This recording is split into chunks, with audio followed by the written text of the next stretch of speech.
Hey guys, আসসালামু আলাইকুম। তারপর বলো কেমন আছো তোমরা। তৃতীয় চোখ গল্পের পার্ট 5 নিয়ে এসে পড়ছি, তো শুরু করা যাক। কিন্তু তোমাদের পিছনে তিন চোখওয়ালা মহিলাটাকে হুজুরের কথা শুনে আমরা ভয়ের সাথে সাথে পিছনে তাকালাম, কিন্তু কাউকে দেখতে পেলাম না। তারপর সামনে তাকিয়ে যখন হুজুরকে জিজ্ঞাসা করতে যাব কোথায় তিন চোখওয়ালা মহিলা, তখনই দেখলাম হুজুরের পিছনে সেই মহিলা দাঁড়িয়ে আছে। গালিব ভাইয়া বলল, দেখো রিস্পা, আমার শাশুড়ি মাম্মি তো এখানেও চলে এসেছে। হুজুর সুন্দর করে একটা হাসি দিয়ে তার হাতে থাকা কলমটা পিছনের দিকে ছুঁড়ে মারলো।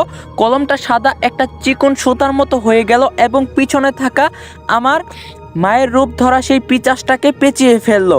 কিন্তু সে সুতাটা ছিঁড়ে নিজেকে মুক্ত করে হুজুরের উপর ঝাঁপিয়ে পড়লো পিছন থেকে। সে হুজুরের মাথা তার ধারালো নখ দিয়ে খামচে ধরছে আর ভয়ঙ্কর গলায় বলছে, প্রিয় জামাল, অনেকদিন পর তোকে পেয়েছি। আমার কাজে যে বাধা দেবে আমি তাকেই শেষ করে ফেলবো। আমাকে থামানোর শক্তি কারোই নেই। গালিব ভাইয়া দৌড়ে গেল হুজুরকে বাঁচাতে। হুজুর খুব চেষ্টা করছে তার হাত থেকে নিজেকে ছাড়ানোর। গালিব ভাইয়া গিয়ে একটা চেয়ার উঠিয়ে ওই পিচাসটাকে বাড়ি দিল। চেয়ার ভেঙে টুকরো টুকরো হয়ে গেল, কিন্তু তার কিছুই হলো না। পিচাসটা গালিব ভাইয়ের দিকে ভয়ঙ্কর হুঙ্কার দিয়ে তাকালো। এটা দেখে গালিব ভাইয়া বলে উঠলো, পাগলাই তিতা মিঠা বোঝে না, পাগলারে জিলাপি দিও না। সরি, ভুলে মেরে ফেলছি শাশুড়ি মাম্মি, ব্যথা পাইছেন? এটা শুনে সে আরো রেগে গিয়ে গালিব ভাইয়াকে চোখের ইশারায় ছুঁড়ে ফেলে দিল। গালিব ভাইয়া দূরে গিয়ে পরে বলল, গান পছন্দ হয় নাই বলে এত জোরে মারা লাগে? মেয়ের জামাই হিসাবে একটু ছাড় তো দিতে পারতেন। আমি দৌড়ে গেলাম, ভাইয়া আপনি ঠিক আছেন তো? আর কি সব মজা করছেন এই মুহূর্তে? ওইদিকে হুজুর বিপদে। আমি ঠিক আছি রিস্পা, হুজুরকে তার হাত থেকে ছাড়াও গিয়ে, সে হুজুরকে মেরে ফেলবে। সে হুজুরকে এখন চেপে ধরে রেখেছে। হুজুর দোয়া পড়ার চেষ্টা করছে কিন্তু পারছে না। আমি কি করব ভাবতে ভাবতে হুজুরের দিকে কে দেখলাম হুজুর হাতের ইশারায় আগুনের মশাল নিতে বলছে। আমি তাড়াতাড়ি রুমের কোণা থাকা একটা আগুনের মশাল হাতে নিয়ে সোজা ওই পিচাসটার দিকে তেড়ে গেলাম। এটা দেখে সে ভয়ের তো চোখে তাকিয়ে হুজুরকে ছেড়ে দিল এবং পালিয়ে যেতে লাগলো। সেখান থেকে হুজুর তার হাত থেকে ছাড়া পেয়ে এক মুহূর্ত দেরি না করে উঠে টেবিলে থাকা পানির পাত্র থেকে হাতের মুঠায় কিছু পানি নিল এবং সেটা দরজার দিকে ছুঁড়ে মারলো। ওই পিচাস দরজার কাছে যেতে চিৎকার করে আবার পিছনে ফিরে আসলো। হুজুর আমার হাত থেকে মশালটা নিয়ে তার দিকে এগিয়ে গেল। সে খুব চিৎকার করতে লাগলো, আগাবি না আমার দিকে, আমাকে যেতে দে, আমার কিছু হলে তোরা কেউ বাঁচবি না, আমাকে যেতে দে এখান থেকে। হুজুর হাসতে হাসতে তার দিকে এগোতে লাগলো। তুই কি ভেবেছিস আমাকে আক্রমণ করে এখান থেকে পালিয়ে যাবি? তোর মতো হাজার খারাপ শক্তিকে আমি মাথা নত করিয়ে দুম্বাই করা দিছি, বোঝা নাই ভাইয়া? আচ্ছা যাই হোক, আবার শুরু করি। না না না, এটা করিস না তুই, আমাকে যেতে দে আমাকে। বলতে বলতে সে দেয়ালের সাথে গিয়ে থামলো। তখন হুজুর বলল, এটা তো তোর আসল রূপ না, তোর আসল রূপে ফিরে আয়, তারপর তোর সাথে কথা বলছি। কিন্তু সে কিছুতেই তার আসল রূপে ফিরে আসতে রাজি হচ্ছিল না, বরং সে বারবার দাবি করছে, আমি কোনো জিন না, আমি রিস্পার মায়ের আত্মা। এটা শুনে আমি বললাম, আমার মা মারা গিয়েছে, আমরা সবাই মেনে নিয়েছি বাবাকে বোকা বানাতে পারলেও আমাকে পারবেন না। আপনার অপশক্তি দিয়ে আমার মায়ের রূপ ধরে এসব কেন করছেন? সে এবার হাসতে হাসতে বলল, আমি নিজের ইচ্ছাতে আসিনি, আমাকে নিয়ে আসা হয়েছে, তোর বাবা আমাকে নিয়ে এসেছে। তখন হুজুর বলল, কিভাবে নিয়ে এসেছে?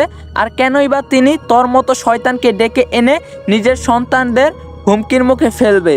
সে চুপ করে রইল। হুজুর আগুনের মশালটা তার দিকে এগিয়ে ধমক দিয়ে বলল, যা জিজ্ঞাসা করছি তার উত্তর দে, তবে তার আগে তুই তোর আসল রূপে ফিরে আয়। ওই যে দেওয়ালের যত ভয়ানক পিচাসের স্ক্র্যাচ দেখতে পাচ্ছিস, এগুলো তোর মতোই কারো স্ক্র্যাচ। তারা যাওয়ার সময় নিজের হাতে তাদের স্ক্র্যাচ এঁকে দিয়ে গিয়েছে। আশা করি তোরও একটা স্ক্র্যাচ এই দেওয়ালে ঝুলবে, তাই তোর আসল রূপে ফিরে আসাটা জরুরি। সে তার অনিচ্ছা সত্ত্বেও নিজের কপালে থাকা তৃতীয় চোখে হাত দিয়ে কিছুক্ষণ ঢেকে রাখলো এবং মাথা নিচু করে রাখলো। আমি আর গালিব ভাই একে অপরের দিকে তাকিয়ে ভাবছি কি হতে যাচ্ছে। হুজুর অধীর আগ্রহ নিয়ে তাকিয়ে আছে তার রূপ দেখার জন্য। কিছুক্ষণ পর সে মাথা উঠিয়ে তাকালো। তিন চোখ বিশিষ্ট এক ভয়ানক চেহারা। চোখগুলো সম্পূর্ণ কালো রঙের এবং একটা কান কাটা। চুলগুলো একদম সাদা দবদবে।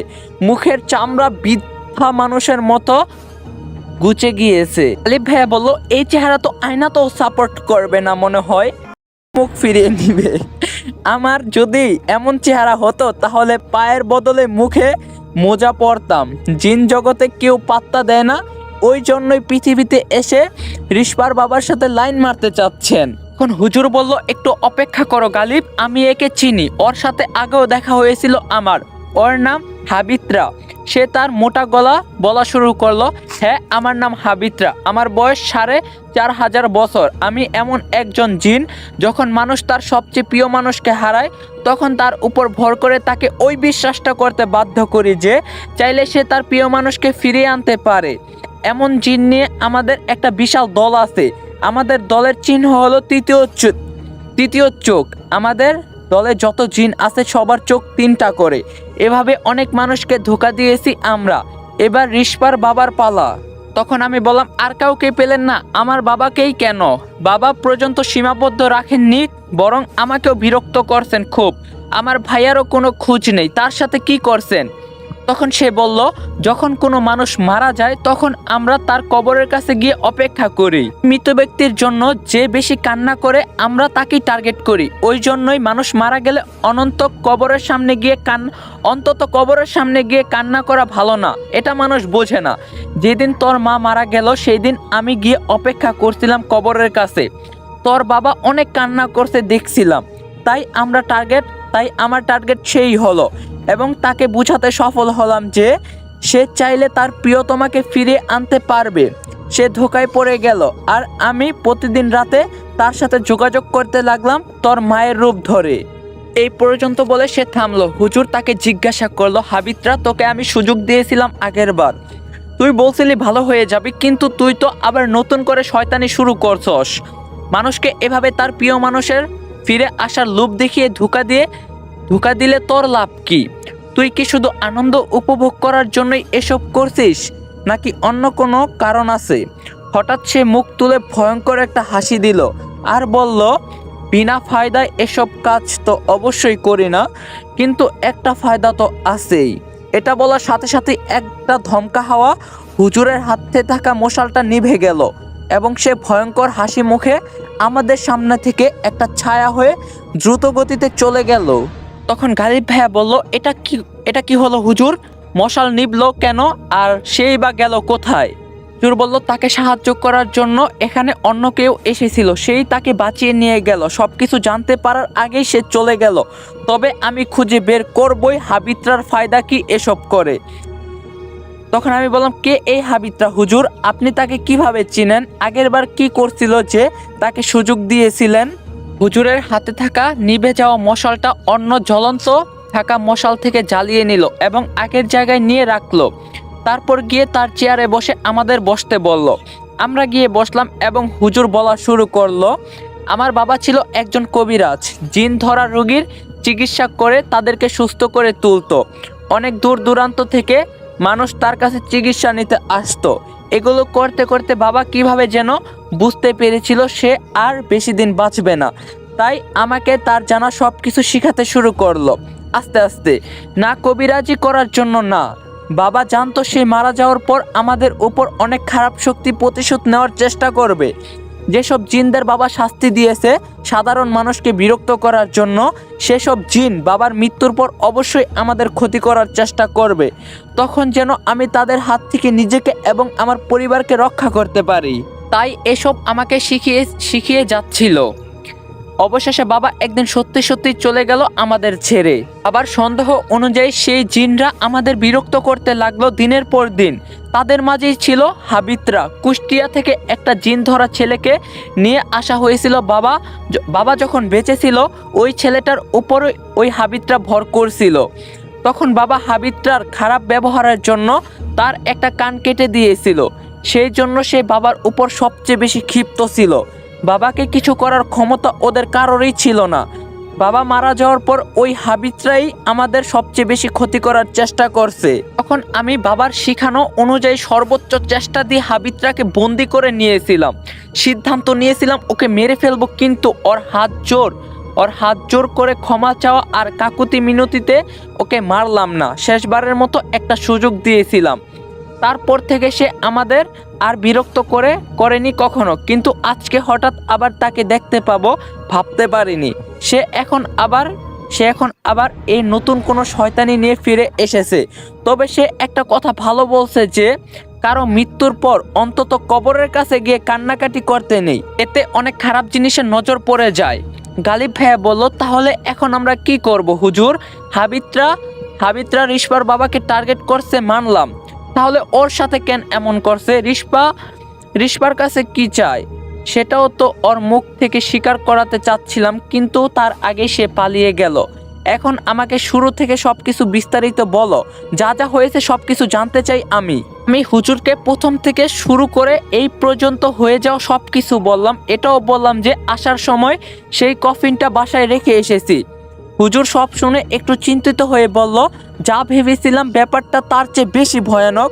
হাবিবটা কোনো ফায়দা ছাড়া তো এগুলো করবে না। আমার মনে হয় রিশপার বাবা হাবিবটার সাথে কোনো চুক্তি করছে তার স্ত্রীকে ফিরিয়ে আনার ধোকায় পড়ে।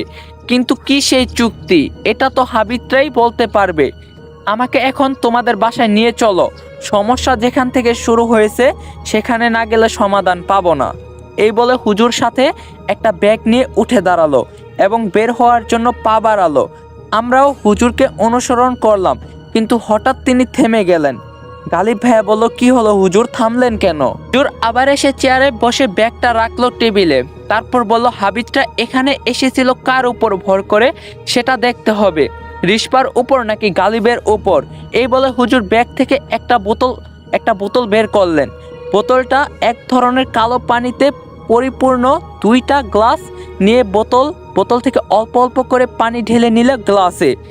এরপর তার মাঝে কেমন যেন একটা সাদা পাউডার মিশিয়ে দিয়ে আমাদের দিকে এগিয়ে দিয়ে বলল, দুজনে একটা করে গ্লাস নাও এবং এটা পান করো। আমরা হুজুরের কথা মতো গ্লাস নিয়ে সেটা পান করতে লাগলাম। গালিব ভাইয়া এক টানে পুরোটা খেয়ে নিল, কিন্তু আমি সেটা মুখে দিতেই আমার মুখ তেতো হয়ে গেল। আমি বমির মতো ভাব করে সেটা মুখ থেকে ফেলে দিলাম এবং বললাম, আমারটায় কি মিশিয়েছেন হুজুর, এত তেতো কেন? গালিব ভাইয়া বলল, কই তেতো, আমি তো খেলাম, অনেক মিষ্টি আর সুস্বাদু ছিল এটা, আমার তো মন চাচ্ছে আরেক গ্লাস খাই। হুজুর বলল, তাহলে রিশপা যেটা খেতে পারলো না সেই বাকি পানিটুকু খেয়ে দেখাও তো গালিব। গালিব ভাইয়া আমার হাত থেকে গ্লাসটা নিয়ে ঢকঢক করে সেটাও খেয়ে নিল আর বলল, এত স্বাদকে? হুজুর অবাক করে দিয়ে বলল, হাবিবটা এখানে এসেছিল গালিবের শরীরে ভর করে এবং সে থাকার জন্য গালিবের শরীর বেছে নিয়েছে। মানে এটা কি বলছেন হুজুর, হাবিবটা গালিব ভাইয়ার শরীর বেছে নিয়েছে, এই কথার অর্থ কি? হুজুর বলল, যা শুনছো তাই বলছি, হাবিবটা কোনো এক অজানা কারণে তোমার শরীর তার বশে নিতে পারছে না, আর এই জন্যই সে তোমাকে বিভিন্নভাবে দূর থেকে ভয় দেখিয়েছে, তোমাকে স্পর্শ করতে পারেনি।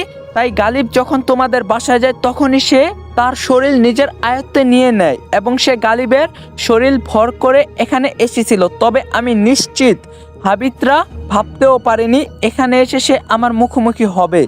গালিব ভাইয়া বলল, তাহলে কি এখনো সে আমার সাথে আছে নাকি চলে গিয়েছে? হুজুর বলল, না, আপাতত সে নেই, তবে সে তোমার শরীর যেহেতু বশ করে নিয়েছে তাই সুযোগ পেলে যে কোনো সময় আবার ভর করবে তোমার উপর। গালিব ভাইয়া আমার দিকে তাকিয়ে বলল, দেখছো রিশপা, আমি সেই ক্লাস 9 থেকে তোমার সামনে পিছনে ঘুরছি যাতে তুমি আমাকে বশ করে নাও, আর ওই মহিলা মাত্র একদিনই আমাকে কত আপন করে নিল। সত্যি আজকে খুশিতে আমার নাকে জল এসে গেল। আজকে যদি তোর বাবা বেঁচে থাকতো খোকা, তাহলে কত খুশি হতো। এই বলে আমার ওড়না দিয়ে নাক পরিষ্কার করার অভিনয় করতে লাগলো। আমি টান দিয়ে ওড়না নিয়ে বললাম, এটা কি করছেন? ওই বাবা আর খোকাটা আবার কে? ভাইয়া বললো, আরে এটা বাংলা মুভির ডায়লগ। হিরো দৌড়ে এসে তার মাকে বলে, মা আমি রক্ত পরীক্ষায় ফার্স্ট ক্লাস পেয়ে পাশ করছি। তখন মা ইমোশনাল হয়ে এই ডায়লগ দেয়। আর এসব মুভিতে মাস্ট বি নায়কের বাবা অনেক আগেই মারা যায়। আমি হাসতে হাসতে বললাম, আপনি সত্যিই একদিন অনেক বড় ডিরেক্টর হবেন। এখন মজা না করে আমাদের কি করা উচিত সেটা ভাবতে হবে।